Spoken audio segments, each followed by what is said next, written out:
what would be your mix? So those would be customers who are already in the store and stuff like that. What in general is your general marketing mix to get people to come into the store? For one, we try to really kind of versatilize our menu. We try to find a lot of products that other dispensaries aren't carrying, for one, as well as, craft quality products. The one thing that I like to do, especially with the LPs, is to continue to have a great communication line. And for me is to always be aware of certain products that are coming into the market months prior to it actually being released. For me, it gives me an opportunity to both educate myself on some of the genetics that they're bringing in, who they're sourcing it from, and as well as to see, is the market in need for these particular strains. So there's certain strains that some, LPs are doing great, and you keep hammering down, but the question is like, hey, what else is new coming from you? Like, again, to the first thing that I brought, I've always been that individual that's always wanted to try something new every time, every week. I don't sit on the same product. So again, for our customers, they're kind of the same thing, especially like the rosin guys, for instance, right? They're very unique. They love their flavors. They always want to try new things in the market. So we're always trying to rotate certain things on our menu. Certain things will keep staple and then, replace them if they're not in stock. But it's continuously keeping that menu fresh and healthy, as well as just seeking products prior to they coming out and educating them before they come out. For me, that's been a blessing in disguise, because now you're putting groundwork on sales that haven't had happen, but they're going to be excited when they do come in, and they already know the product before it comes in. I already went through that, walkthrough. And I think that's a big part of that as well too, to retaining the customer, but as well as getting them excited about products prior to it. So you have your core product offerings, which, mainstream popular. When somebody comes in, that's what they're going to buy. Your Kit Kat, your Doritos equivalents and stuff like that. And then you have your future products coming out, which might be a Doritos Flaming Hot exclusive edition. Right? They're more or less at the Percy weed, for instance, stuff that's for your personal use. You're going to spend that $45. You're not going to want to share it unless it's a really good friend and like, hey, check out this stuff, right? And depending on how, the age you're at too as well. But for me, it's for us is like, we try to find the desserts of cannabis. And when we talk about it, we get excited because we love smoking it, trying it, tasting it. That also tells us how to kind of give those key words for the customers as well that they're looking for. Right. So is it a big social media play that you're using? Is it like community building? Are you sending out flyers in restricted areas? What's kind of your general game plan on getting customers in the door that don't know you exist? Been word of mouth. Word of mouth. That's been substantially probably our biggest part of our growth, that, hey, so-and-so told me about this place. I tried your product. I haven't been able to find it anywhere. And that's been really good. And as well as customer service, right? We are very intuitive of our customers' needs. We really are involved in their day-to-day. We ask them the right questions. What are you using this for? What's the purpose and use? I think that intimate conversation that we do try to create with them has allowed us to kind of be a part of their day-to-day, life. And they go back and they tell that experience to the, either it's your sister, their cousin or friend, and they're like, hey man, you got to check these guys out. For one, we remember most of everyone's name. We remember what they buy. We, recommend according to what their wants. We're not going to just sell you something because we haven't sold it. We're going to give you something that you want and need. And I think that really reciprocates with the customer.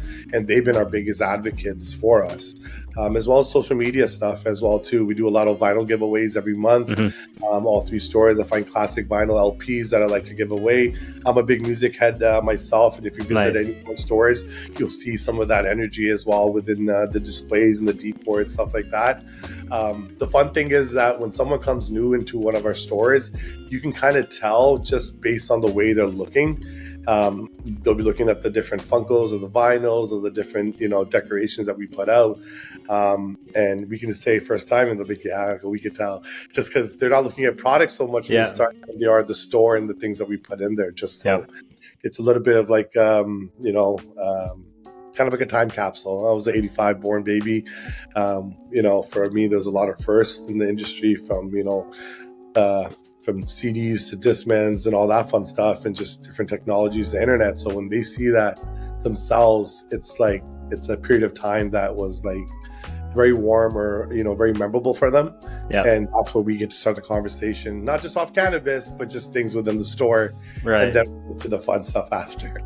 Right. Yeah. I mean, look, that's good. It sounds like you're doing it for more than just the transaction itself, because you see in other stores, you know, they have the standard blacked out windows with somebody accepting the ID through this like little window, and then you go inside and it's just shelf product, like nothing else. There's no like branding or anything like that. And I think a lot of people talk about that as fluff, but it's like, no, like you're doing it for the environment, for your customers specifically, so they associate. Culture, right? Exactly. That's our motto, right? Connecting people to the culture, and we truly embody that. And I can confidently say that. And I think that's where people really resonate with, is that we're not just here, again, trying to just sell you on something just to sell it. Yeah. We want you to love it. We want you to give us good feedback and bad feedback. Yeah. And for me, that's been the biggest thing. Like, I've been, between me and you, recreationally using for the last, I say 22, 23 years, right? But medically using for the last 13. And the last 13, you know, having access to a lot of medical dispensaries that I visited prior to legalization gave me a lot of good insight on some of the good things that I saw through that process, and to kind of take some of those things that I got from those experiences, from those dispensaries, and applying it to my store. Right.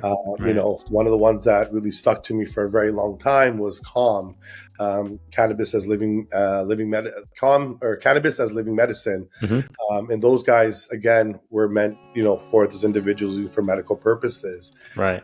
The thing that I was really astonished and to see at that age was the amount of diversity of individuals that walked through those doors. It wasn't just individuals, you know, young kids or individuals, you know, that you didn't think. I saw people and, you know, I saw doctors, lawyers, professionals that came through those doors that were using cannabis for medicinal purposes. And I was just, you know, shocked, because, you know, there's always that stigma that cannabis is just a negative, you know, a negative thing. And when I saw that, it really kind of, you know, it hit home in a sense where it's not just myself using it, it's all walks of life, from individuals at that time, about 23, 24, to individuals in their 70s and 80s that are using it for, you know, arthritis, for glaucoma, for management of MS, or, you know, cancer patients.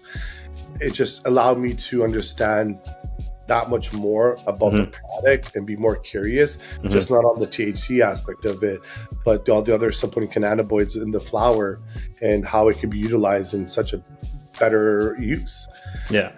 And that's where, you know, things really kind of opened my eyes on that sense, man.